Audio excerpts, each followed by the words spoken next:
Remember how I said that DJ Akademiks is on a downward spiral? Well, fans have started to notice that there's been a decline in the quality of content that DJ Akademiks is putting out there.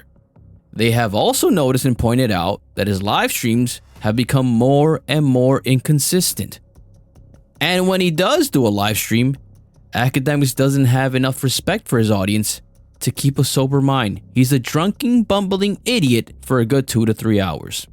The chat Negroes have also pointed out that the big time podcast Off the Record on Spotify, exclusive deal, millions of dollars, has become very stale and boring. I mean, the interviews are just trash. The people he brings on, like, they're completely uninteresting. Most of the time it's Akademiks giving long-winded questions that don't even make sense half the time. You know, Akademiks isn't really eloquent in the way that he speaks.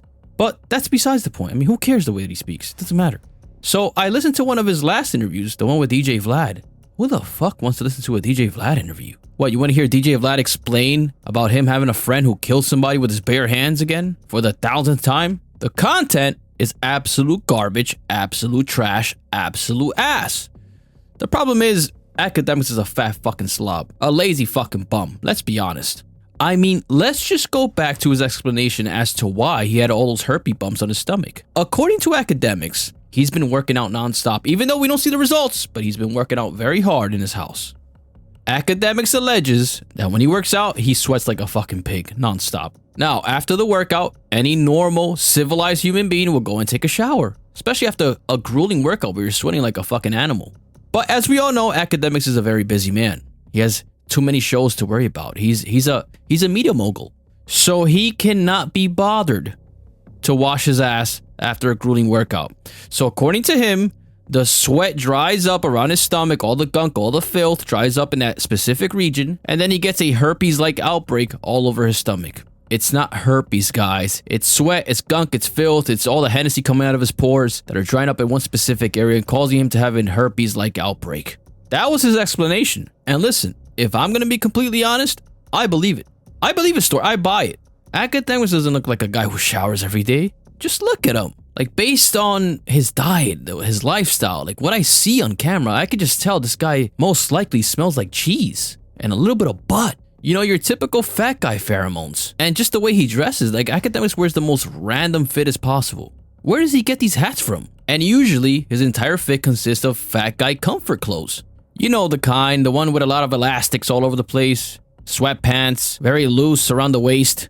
Akademiks can't wear stylish clothes. Fat people can't do that. When they go sit down, the jeans press up against the gut, and then when he takes off the jeans, there's a big red mark around his waist. It's uncomfortable.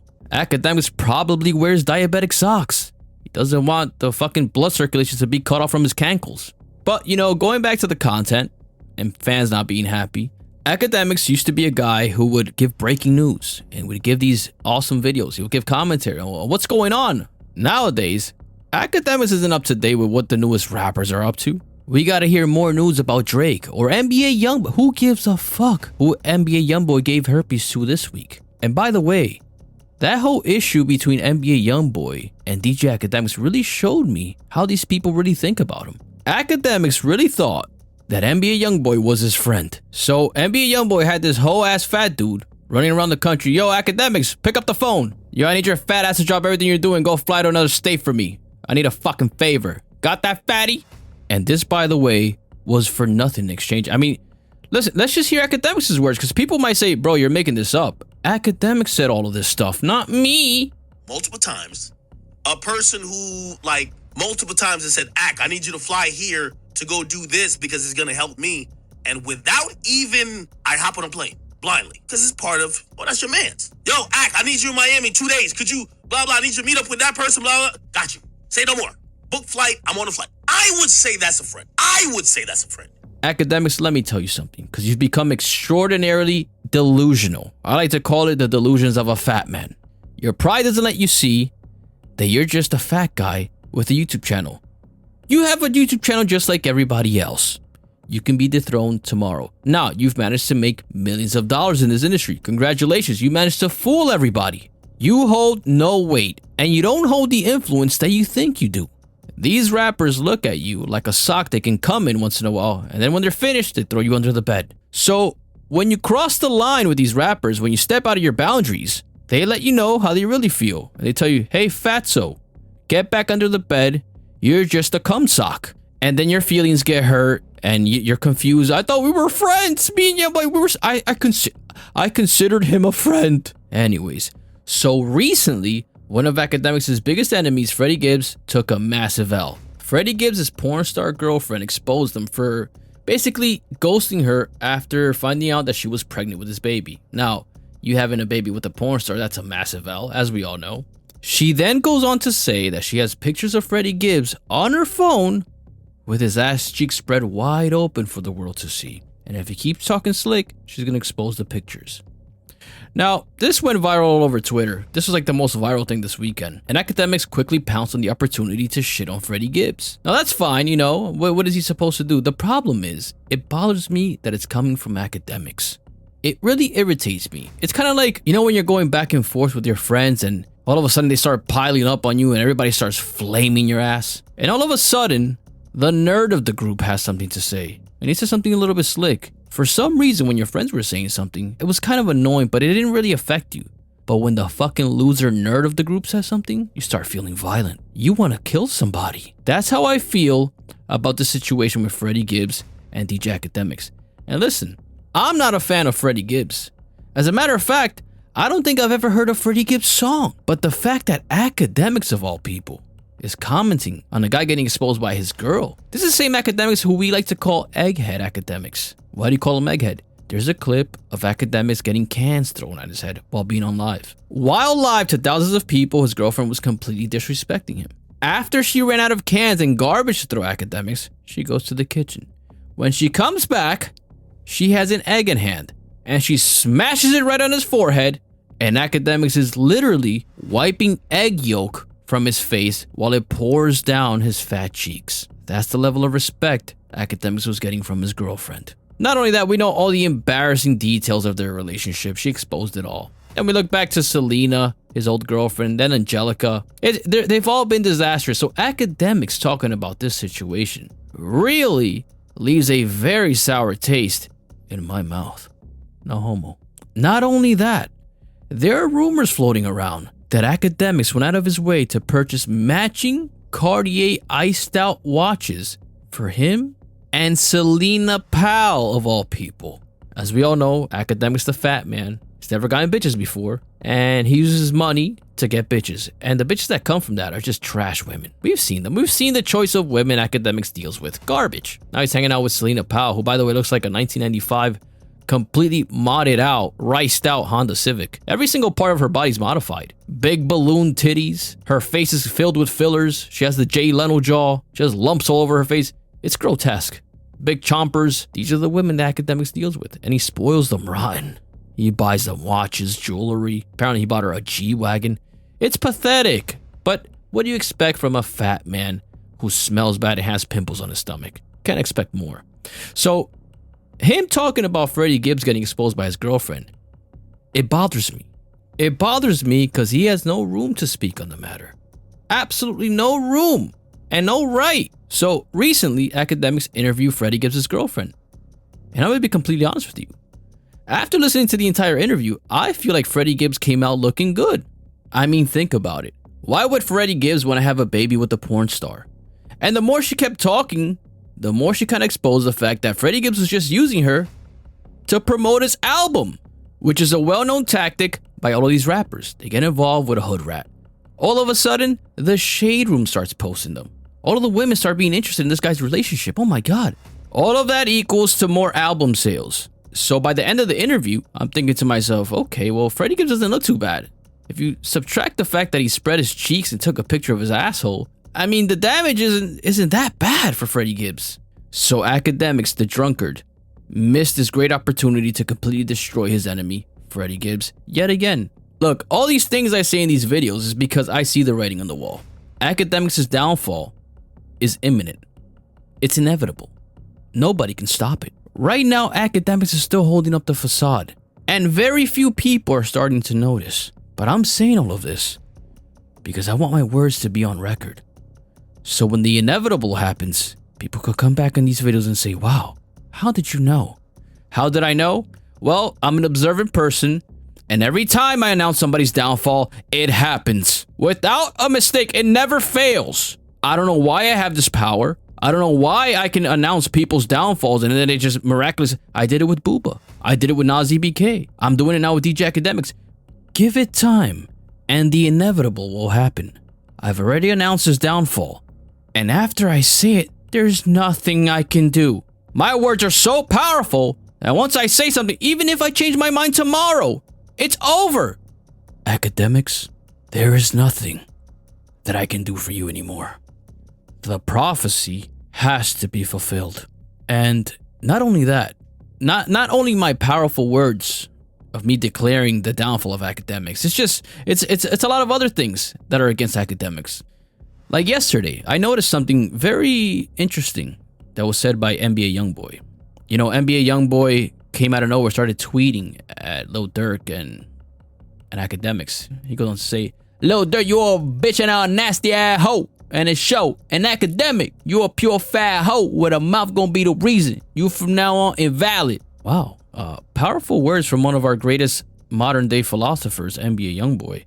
So after these tweets, which went extremely viral, it's NBA Youngboy after all. So Akademiks quickly rushed and started live streaming.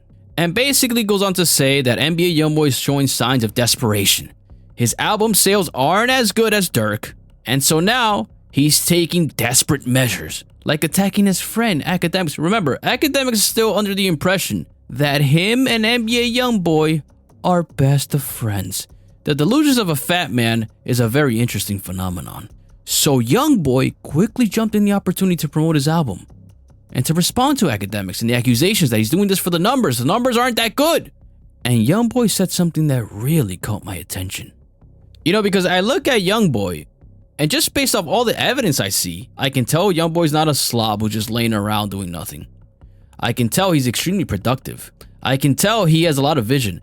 Look, every album Youngboy releases has about 50 songs. So that means he's constantly creating songs, he's constantly in the studio. You look at his body, you can tell he's constantly working out. You look at his skin, you can tell he's eating excellent quality foods. So everything in Youngboy's life is measured, is precise. Every single move is calculated. Don't be fooled by the ghetto thug image that he presents. Look at his actions. Look at the way that he's moving. Look at the way that he carries himself. Youngboy is what you call an intentional person. And intentional people look at people who aren't intentional with disgust. They don't like them. They can't believe that they're living the sort of life that they're living. So Youngboy said something yesterday that really told me, wow, this guy Youngboy is on his game. He's on his self-improvement game. He's constantly trying to better himself. And he looks at Akademiks with disgust. Every time he sees him, he throws up a little bit in his mouth. Because he can't believe he would be such a fucking disgusting slob. He's a pig and he stinks. Listen to Youngboy's words. I ain't worried about no numbers, nigga. Bitch ass nigga. Let's play lit bank, take lit bank. Your stupid drunk face ass. That's all you like to do, bitch, is to get drunk and talk shit. That was gonna get you fucked up, nigga. Yo, I swear Youngboy's trolling me. That was the wrong number. Another one called. Akademiks, you can nervously laugh all you want, but this is how Youngboy sees you. A pathetic, weak alcoholic who can't stop his addiction. No matter how hard you try to justify it. Yeah, well, I work. I have a podcast. I'm successful on YouTube. It doesn't matter. You're an alcoholic. And you're no different than the bum that smells like piss across the street who's constantly drunk. You're a drunkard. You're an addict. And you're weak. You're pathetic. And you're an embarrassment. You're fat. You have titties. You have love handles. And you don't take a shower often, so you smell. And you get acne or herpes-like symptoms on your stomach. Get it together. Do it for your family. Do it for yourself. Be a fucking man. Stop being so weak. Stop being such a self-indulgent pig. You're fucking disgusting. Stop being so gluttonous. Stop eating so much food. Get it together. You're content shit. Make better content. Start making more live streams. Start getting better guests on your podcast. Stop being a simp. Stop getting bitches to crack eggs on your head. Stop being a loser. Stop being fat. I don't see how you're so surprised and shocked that NBA turned against you. Because a person like NBA Youngboy cannot tolerate a person like you that carries himself like you. You're an embarrassment. And he knows that being around miserable, depressed, disgusting people eventually starts wearing off on you if you stick around long enough. So he finds any excuse to blow up and destroy the relationship between you and him. He wants to further distance himself from you. Doesn't want you around him. Youngboy sees your downfall from a mile away. He sees the alcoholism. You can't stop drinking. You can't stop to save your life. You drink every single day. You're a raging alcoholic. He sees the obesity, the titties, the love handles. We don't know the health issues that are behind that obesity also. You might have fatty liver. You might have high blood pressure, hypertension. There's a high likelihood that DJ Akademiks is pre-diabetic. We don't know these things. Then he's bringing in toxic women into his life like Selena Powell. He's going to make a podcast for her in his network. We know that's going to end. That's just a ticking time bomb, and it's a recipe for disaster. So give it time. All these things around Akademiks' life is a ticking time bomb that's going to explode any minute now. Any minute now, we're going to see Akademiks lose it all. And it doesn't matter how much money he has or how much money he's made. We've seen NBA players with more money. We've seen celebrities, actors, rappers with even more money than Akademiks could ever dream of having. And they have lost it all. One of my biggest pet peeves is walking into a restroom in any public establishment and noticing, wait a minute, this place is fucking filthy. The bathroom is disgusting. There's toilet paper everywhere. There's skid marks all over the toilet bowl. Oh my god, there's urine on the toilet seat. I can't shit here. I don't know if I've said this before, but I have excellent bowel movements. I eat, 45 minutes later, I'm shitting all over the place. So it causes a lot of frustration for me when I go to a public bathroom and I can't shit. Because I look at the toilet bowl and it's full of urine and semen and blood and who knows what other disgusting bodily fluids. So there's only one way that I handle these situations. I piss everywhere except for inside the toilet or the urinal. So that means the walls, the floor, on the toilet paper. And when I really have to shit, when I really have to go, I'll go right ahead, squat down Indian style, and shit right on the floor. From that point on, everyone else that walks into the bathroom after me will be incapable of using the restroom. They're gonna run out and tell the supervisor, hey, there's a rotting smell in the bathroom. There has to be a dead corpse. It smells like rotting flesh. Can you please send the janitor in there, please? To which a team of janitors are gonna walk into the bathroom, search every single stall until they inevitably find a massive 9-inch log left on the floor by good old me. So then, the shocking revelation of this massive log left on the bathroom by me is going to cause this establishment to close down the bathroom for at least an hour and a half. The janitor is finally going to be forced to do his job and disinfect the entire bathroom. I'm talking about bleach, Clorox, disinfectant spray, Windex, you name it. All I know is that the next person that walks into this bathroom is going to walk into a bathroom that's so clean that you can literally eat off the floor. And it was all because of me. Now, this is something that I've been doing for a while now. I learned in high school that you can control a lot of different things. You can change the narrative around the school, the culture, by certain things you do in the bathroom. I became obsessed with this idea. You know, I went to a school where they had a lot of gangs. And it wasn't like the gangs in my school were stabbing and killing each other like you would see in the movies or on the news. People mostly joined gangs in my school because of the bitches. And because it gave you access to parties to fuck these bitches. That's all it was. And by the way, all the staff members of the school knew these gangs. They knew them by name, and they knew most of the prominent members of these gangs. But it was okay, because like I said, the stabbings were like very few, far in between. It wasn't that crazy. Nobody ever brought a gun and shot somebody in school. But one day, while taking a massive shit in one of the stalls in my school bathroom, I came up with a clever idea. Matter of fact, this is where I came up with most of my ideas. I said, wait a minute. I have a fat Sharpie in my pocket. What if I trick the administrators into thinking there's a massive gang war going on in their school?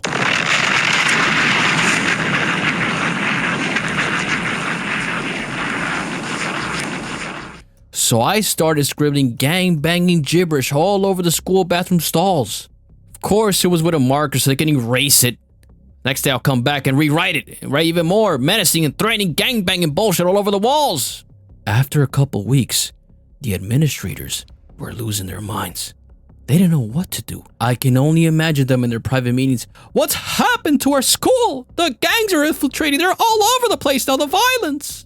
Everybody was confused. The gangs were looking at each other. Who's writing that shit in the bathroom? It's not us. It's not me. It is you. People were blaming each other. All of a sudden, I noticed there's a higher security presence in the school. We used to have 2 police officers. Now we have 4. All of a sudden, there's an administrator in every bathroom making sure there's no gang fights, no stabbings, no shootings. The gangs have overtaken our youth in the school. And all of that happened because I literally came up with a master plan while taking a shit in my school bathroom. I literally changed the culture of my school. My school became substantially safer because of the plans and the ideas that I formulated in the bathroom while taking a shit. I say all of that to say this. Never underestimate the power of the bathroom. When you step into the bathroom, never take your phone. Never take any sort of distraction. This is your time to meditate. This is your time to be introspective. This is your time to look yourself in the mirror and say, I need to change certain things about my life because it fucking sucks. If you go into the bathroom with an open mind, ideas are going to start flowing in. Doesn't matter if you're taking a shower or taking a shit. It doesn't matter. Go in there with a meditative mind, open to any ideas.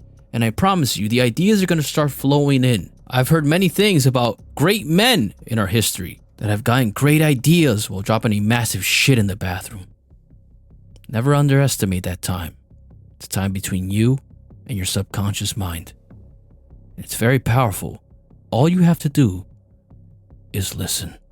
Anyways, I have to go take a shit. Let me formulate a plan on how I can scam people out of millions of dollars.